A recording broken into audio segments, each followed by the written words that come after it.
HTC Touch Pro. To get started here, I'm just going to give you a quick walkthrough of the actual device itself. This is the newest sliding QWERTY keyboard from HTC. We're going to go ahead and start right at the top here. You can see that the only thing featured on the top of this unit is the power on, power off button. It also, by pushing it, takes the phone in and out of standby mode.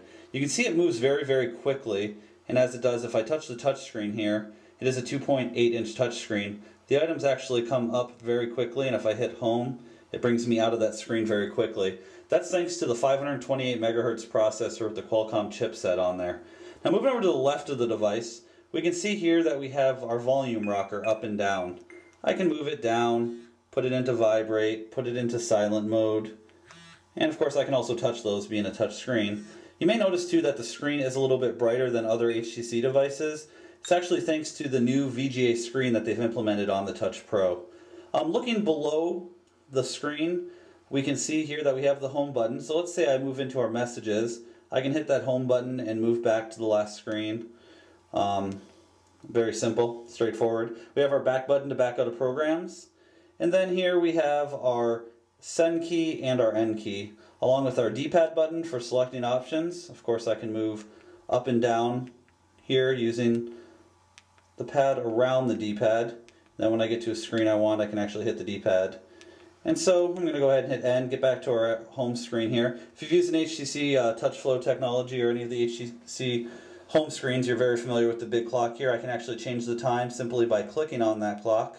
I'll go ahead and push back to get out of there again. On the bottom here, we have our USB cable. Right now I'm actually charging the phone because I've been using it for a while and it needed a charge. But you can also use your data syncing for that and plug your headset into there to listen to music. Then we can see we have a pretty clear side here. Nothing on the right side except for the stylus down here on the bottom right side of the device. Now if you watch, I push that in and you see it pop into place. It's actually a magnetic stylus, which makes it easier to keep the stylus where it's supposed to be and keep it nice and gripped in there without making it too tight.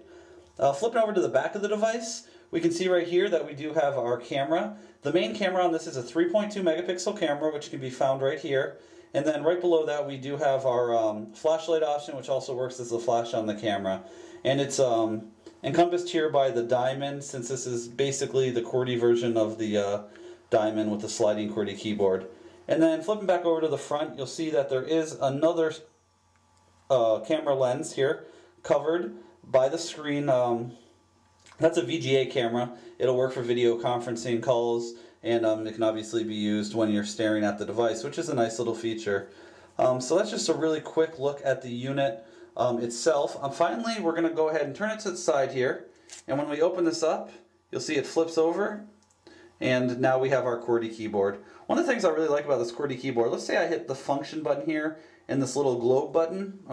You can see there that it's actually going to load it into internet mode. And there's the internet screen coming up there.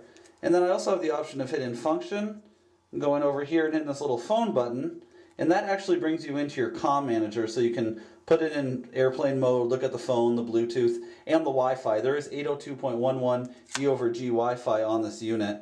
So we'll go ahead and take that out of landscape mode and move out of there. Aside from that Wi-Fi, it also does have built-in GPS with assisted GPS, so you can basically use Google Maps on it, you can use TomTom Navigator software, any of the mapping softwares, including freeware applications that are available for Windows mobile devices, such as the Google Maps that I was talking about earlier.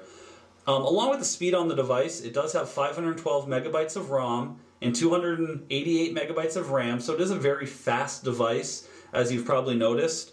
It also supports Edge and GPRS here in the US, and international 3G overseas. So it's great for a traveling business person who may be looking for a device, or anybody who's looking for basic internet functionality that's mixed in with a really fast processor and a nice keyboard.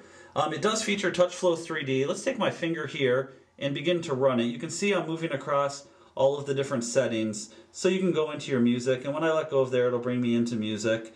And then, you know, I can move my finger across the screen. I can select different applications to bring into the different music that I have available, slide my finger to bring it into the weather. Basically with TouchFlow 3D you have the option of moving up and down the screen and side by side on the screen. So if you're in a program that gives you many options, you can basically use your contacts to go through like you would on, for say, an iPhone. where you'd be able to actually slide across through your different options while also moving vertically, and that's hence where the TouchFlow 3D name comes from. So that's just a really quick look at the device. It is available at expansys-usa.com. You can also find more user reviews and some other helpful information, as well as accessories and other products that do go along with the device. Again, that's expansys-usa.com, and feel free to check on there for other reviews and to check out the device and pricing. Thank you.